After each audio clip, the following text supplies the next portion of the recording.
धन्यवाद। राजकीय उच्च माध्यमिक विद्यालय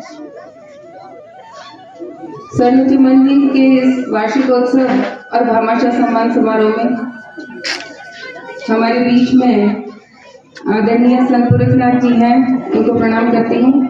यहाँ के सरपंच साहब आदरणीय गंगाराम जी मेरे साथ आए हैं, आदरणीय मानाराम जी, आपको बहुत बहुत धन्यवाद है। आदरणीय अमर सिंह जी, गोदारा साहब, यहाँ दो अमर सिंह जी हैं, दोनों चश्मा लगाते हैं और दोनों ही मुझे कंफ्यूज कर दिया था शुरू में। मैं सोचती थी अमर सिंह की गोदारा साहब से शिकायत होती तो अमर सिंह के पोटलिया को मैं तो कर देती कि आपसे मुझे ये शिकायत है, और जो पोटलिया साहब से शिकायत होती वो गोदारा साहब से कर देती। बड़ा सीवियर कंफ्यूजन था। आज वो पिछले कुछ समय से आज तो बिल्कुल ही क्लियर हो गया।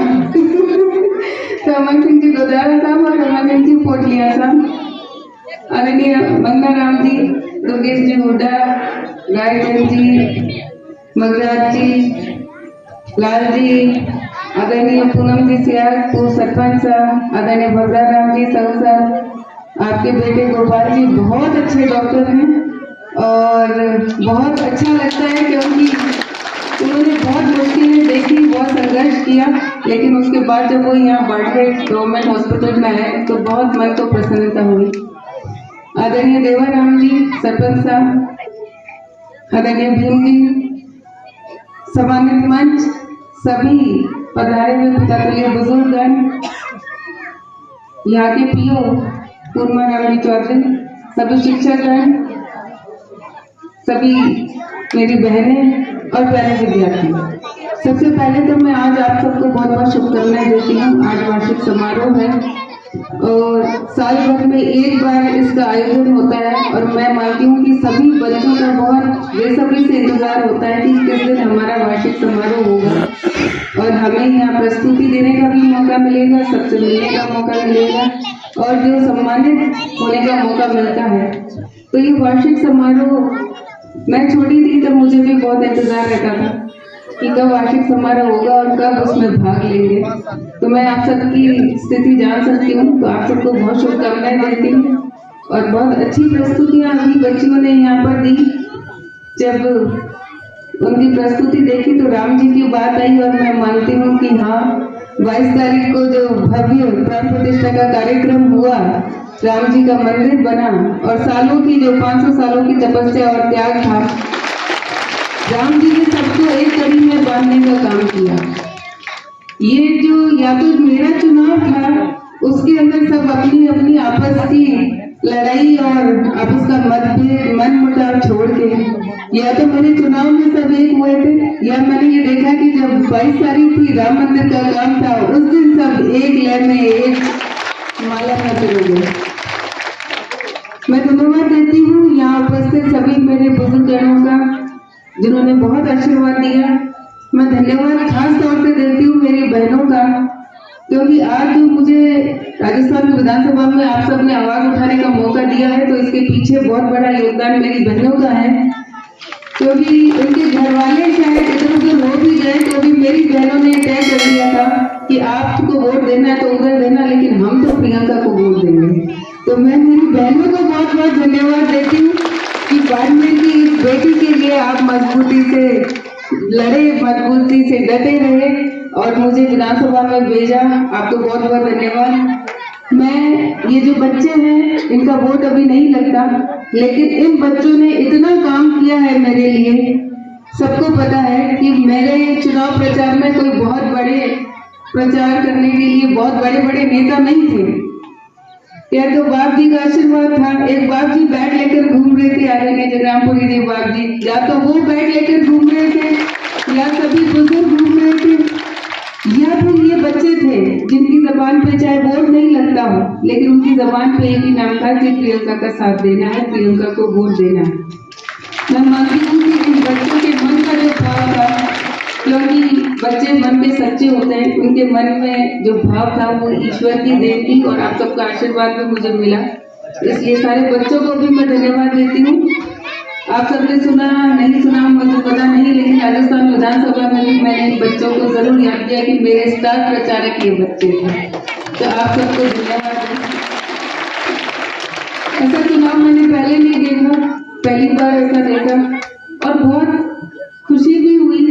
छोटे छोटे बच्चे 4 साल के आकर बोलते थे हम अपना वोट आपको देंगे। मैंने कहा आपका वोट लगता है क्या? तो उनका वोट नहीं लग रहा था, फिर भी वो कह रहे थे। जब चुनाव हो गया, परिणाम आ गया, उसके बाद मेरे पास दूसरी विधानसभाओं से भी बहुत सारे कार्यकर्ता लोग मिलने आए। शिव विधानसभा से आए, बाल्टी से, चौटन से, पूरे सभी जिले से लोग मिलने आए। तो उसमें एक मजेदार बात यह हुई कि जो शिव विधानसभा से आए तो उन्होंने कहा कि जो घर के पुरुष थे उन्होंने अपने महिलाएं वोट देकर आई, तो उनसे पूछा कि वोट दिया है? कि हाँ दिया है। कि किसने दिया? कि मैं तो प्रियंका ने दिया है। अब शिव विधानसभा में प्रियंका को वोट कहाँ देकर आए पता नहीं, लेकिन उनकी मन का भाव था। जो जिले में जहाँ बैठे थे सबके मन में ये इस बार भाव था कि अपनी इस बेटी इस बहन का साथ देना है। तो मैं सबको धन्यवाद देती हूँ कि जो जहाँ बैठे थे, जिस तरीके से मदद कर सकते थे, आप सबने मुझे मदद की, मुझे आशीर्वाद दिया, मान सम्मान दिया और बाड़मेर की इस बेटी को राजस्थान विधानसभा में आपके लिए आवाज उठाने का मौका दिया। आपको धन्यवाद है। और मैं आपको विश्वास दिलाती हूँ कि आपने जो आशा की है, जो विश्वास जताया है, उस पर पूरा खड़ा उतरूंगी, क्योंकि मैं मानती हूँ कि चुनाव जीतकर हमने एक चुनौती तो पूरी की है, एक घाटी पार की है, लेकिन अभी बहुत सारी चुनौतियां हमारे सामने हैं, बहुत सारी घाटियां हैं जो हमें पार करनी है। और उसके लिए मैं बार बार आप सबका, जो बुजुर्ग जन है, जो युवा भाई है, आप सबका आशीर्वाद और सहयोग मुझे निरंतर चाहिए कि हम इन 5 सालों के अंदर जो ये समय आप सबने हम सबको मिला है, इस 5 सालों में ऐसा कार्य करें जो तस्वीर बाड़मेर की हमने सोची है, उस तस्वीर को बनाने में आप सबका आशीर्वाद और सहयोग मुझे चाहिए। और ये जो पंचायत है, सड्डू चिमंजी और सड्डू पंजी, ये 2 पंचायतें हमेशा से ऐसी रही। पिछले 15 सालों से यहाँ और कहीं अकाल पड़ा नहीं पड़ा, पर यहाँ जरूर अकाल पड़ा और यहाँ समस्याओं का समाधान नहीं हो पाया। अभी अभी आप बता ही रहे थे, पानी की समस्याएं तो बहुत सारी हैं, लेकिन मैं आपको विश्वास दिलाती हूँ कि सब मिलकर अच्छा कार्य करेंगे। और आपने एक बहन को मौका दिया है और आपने जो इतना स्वागत किया, ये पहली बार हुआ है कि बाड़मेर से एक बेटी विधायक बनी है और इसलिए इनका ज्यादा अधिकार है। और इसीलिए जब ये स्वागत करने आते हैं तो मैं कभी मना नहीं करती, मैं क्यों आ जाऊँ, क्योंकि आपको तो हमेशा मौका मिला है, मेरे भाइयों को हमेशा मौका मिला है, लेकिन बहनों को पहली बार मौका मिला कि वो मंच पर आकर एक विधायक का, और इतना स्नेह है कि ये विधायक मुझे मानते नहीं है, ये अपनी ही बहन मान के ही स्वागत करते हैं। और मैं चाहती हूँ कि ये ऐसा ही स्नेह हमेशा बना रहे। एक कैंप में गई थी, ये तो एसडीओ साहब भी थे वहाँ पर, तो वहाँ पर मेरी बहनें ज्यादा संख्या में थी, पुरुष बहुत कम थे।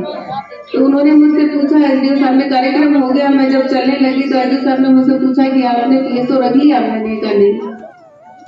तो जैसे ही आगे चली, सारी बहनें जैसे हमेशा होता है, एक ने एक हाथ पकड़ा, दूसरे ने दूसरा हाथ पकड़ा, एक सेल्फी, कोई सिर पे हाथ आशीर्वाद दे रहा है, कोई पीछे से पकड़ रहा है, कोई गर्दन घुमा रहा है। ऐसे सब कह रहे नहीं, दूर रहो, आपका पीएसओ नहीं है, आपने पीएसओ क्यों नहीं लिया? ये सब बहनें ऐसे कर रही है। मैंने ऐसा आप इत्र हो दो, मुझे जरूरत नहीं है। और ये बहनें हैं, इनको भी आदत है मेरी, मुझे भी आदत है इनकी, और इनका ये स्नेह है, इसी को तो तरसते हैं। और ये स्नेह मैं कहती हूँ हमेशा बना रहे। तो वो एसडीओ साहब को तो एक तरफ कर दिया और वो तो पास में आई नहीं पाए, मेरी बहनें हैं, वो स्वागत करती हैं, तो मैं धन्यवाद दूँ। उसके साथ ही जो यहाँ विद्यार्थी बैठे हैं, बिल्कुल सही बात है कि सबसे अच्छा जीवन का समय ये स्कूल का होता है। इसमें आपको कोई काम नहीं करना, कोई चिंता नहीं करनी। जैसे बड़े हैं ना, जो मंच पे बैठे हैं, इनको पूछे मन में कितनी चिंता है सबकी, कितनी टेंशन होती है, नौकरी का क्या होगा, घर पे ये सामान लाना है उसका क्या होगा, बेटे का क्या होगा, बेटी का क्या होगा, बहुत हजार तरह की चिंता रहती है। लेकिन आप जो बच्चे, आपको कोई चिंता नहीं, आपको एक ही काम करना है, क्या करना है? पढ़ाई करनी है। तो ये जीवन का सबसे अच्छा समय है कि इसमें सिर्फ और सिर्फ आपको पढ़ना है। आपका एक ही कर्तव्य, एक ही काम है, एक ही चलता है और वो है पढ़ाई। और इस वक्त जो बच्चा अपने संकल्प के साथ अपने लक्ष्य को जानते हुए आगे बढ़ गया, वो जीवन में सफल हो जाता है। और अगर इस वक्त चूक गए तो फिर वो पूरे जीवन उसका पछतावा करने के अलावा हमारे पास कुछ नहीं है। तो ये बहुत जरूरी है कि इस वक्त आप अपना एक संकल्प बनाएं, एक लक्ष्य तय करें और उसके साथ मेहनत से चलें। ईमानदारी से मेहनत करनी पड़ेगी। यूं नहीं कि गुरुजी को दिखाने के लिए या अपने पेरेंट्स को दिखाने के लिए आपने मेहनत करें। हर बच्चे को अपने मन में खुद को पता होता है कि मैंने आज कितनी पढ़ाई की और कितनी नहीं। वो स्वयं जानता है, वो स्वयं जानता है कि उसकी कमी कहाँ, वो स्वयं जानता है कि मुझे और मेहनत करनी चाहिए। तो सबसे अच्छा जो आपका अनुशासन है आप खुद ही रख सकते हैं। तो मैं सारे बच्चों से कहूंगी कि यहाँ टोकने के लिए आपके पास सारे टीचर्स हैं, लेकिन जब आप 12th के बाद कॉलेज में जाएंगे, हो सकता है बाड़मेर पढ़ने जाए, हो सकता है कुछ कोटा जाएगा, कोई जोधपुर जाएगा, कोई सीकर जाएगा, कोई जयपुर, कोई दिल्ली जाएगा। आप सब जब घर से बाहर निकल रहे हैं, गांव से बाहर निकल रहे हैं, तो ये बहुत जरूरी है कि यहाँ को जब कोई टोकने वाला नहीं है तो आपके हाथ में है कि आप अपने जीवन को किस दिशा में ले जाते हैं। अगर सही दिशा में ले गए तो पूरे जीवन आपका आराम से गुजरेगा, आपका परिवार का नाम रोशन होगा, आपका नाम रोशन होगा। और अगर इस वक्त पांव डगमगा गए तो फिर पूरे जीवन में पछतावे के अलावा कुछ नहीं बचना। एक बच्चों से और कहना चाहूंगी, चाहे बेटे हों चाहे बेटियां हों, जीवन में बहुत जरूरी है कि हम धैर्य रखना सीखें, हम पेशेंस रखना सीखें, हम सहन करना सीखें। आजकल के बच्चों में एक बहुत बड़ी समस्या है, वो सहन करना नहीं करते और इसी वजह से बहुत सारी ऐसी घटनाएं परिवार में, समाज में हो रही है जिसके दुख होता है। तो हम बच्चों को पढ़ाई के साथ साथ, खेल के साथ साथ और अन्य गतिविधियों के साथ साथ हम एक अच्छे इंसान कैसे बन सके, हमारे जीवन में पैसा आ गया तो खुश कैसे रह सके, आगे बढ़ना है तो अच्छे इंसान कैसे बन सके, इस पे भी काम करने की बहुत जरूरत है। तो मैं सारे बच्चों को कहूंगी कि जीवन में चुनौतियां अब शुरू होगी। अभी तक कोई चुनौती नहीं थी आपके सामने, अभी तक कोई संघर्ष नहीं था आपके सामने। जीवन की असली चुनौती तो 12वीं के बाद जब आप बाहर निकलेंगे तब असली चुनौतियां शुरू होगी और असली संघर्ष शुरू होगा। उसमें आप अपने आप को मजबूत रखिएगा, उसमें घबराना नहीं है, उसमें निराश नहीं होना है।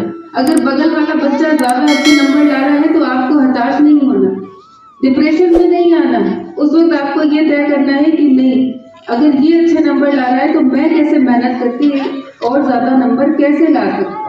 आपको कंपटीशन करना है, किससे करना है? केवल खुद से करना है। अगर सामने वाले से देखिए बहुत अथाह विशाल संसार है, इसमें जब आप घर से बाहर कदम रखेंगे तो बहुत बहुत बड़े बड़े होशियार बच्चे आपको मिलेंगे, बहुत टैलेंटेड बच्चे आपको मिलेंगे। उनके बीच में जाके खुद को कमजोर मत समझना, खुद को कम मत समझना, वहां पर मजबूती के साथ अपनी मेहनत करना, अपने लक्ष्य को ध्यान रख के चलना, अपने माता पिता का ध्यान रखना कि बहुत आशा के साथ, बहुत सपनों के साथ आप बच्चों को वो इतनी दूर घर से पढ़ने के लिए भेज रहे हैं। उन बच्चों को, उन माता पिता के सपनों को पूरा करने का संकल्प साथ में हर वक्त रखना, घबराना नहीं। कोई चुनौती आए और ज्यादा वो लगे तो मुझे याद कर लेना कि वो हमारी बहन थी, उसने भी तो संघर्ष किया, उसने भी लड़ाई लड़ी, कभी हिम्मत नहीं हारी, चाहे परिणाम कुछ भी हो, लेकिन मेहनत करने में कभी कोई कसर नहीं छोड़ी। और निश्चित रूप से जब आप सच्चे मन से मेहनत करते हो, ईमानदारी से मेहनत करते हो तो ईश्वर भी साथ देता है। तो मैं आप सबको यही कहूंगी, ईश्वर को जरूर याद रखें, गुरुजनों का सम्मान करें, माता पिता का सम्मान करें और जब कुछ बन जाए तो अपने इस गांव को, अपनी जमीन को जरूर याद रखें जहाँ से आप आगे बढ़े। ज्यादा वक्त नहीं लेते हुए आप सबको धन्यवाद देती हूँ। आप सबने जो मान सम्मान दिया आपके लिए धन्यवाद। बच्चों को उनके भविष्य की शुभकामनाएं देती हूँ और पूरा विश्वास है मुझे कि आने वाले समय में यहाँ के बच्चे अपना नाम रोशन करेंगे, अपने माता पिता का नाम रोशन करेंगे और हम गर्व से कहेंगे कि हाँ, ये हमारे बाड़मेर के बच्चे हैं जो खेल में आ गए हैं, जो पढ़ाई में आ गए हैं, जो नौकरी में आ गए। आप सबको बहुत बहुत शुभकामनाएं, बधाई, धन्यवाद। जय हिंद, जय भारत।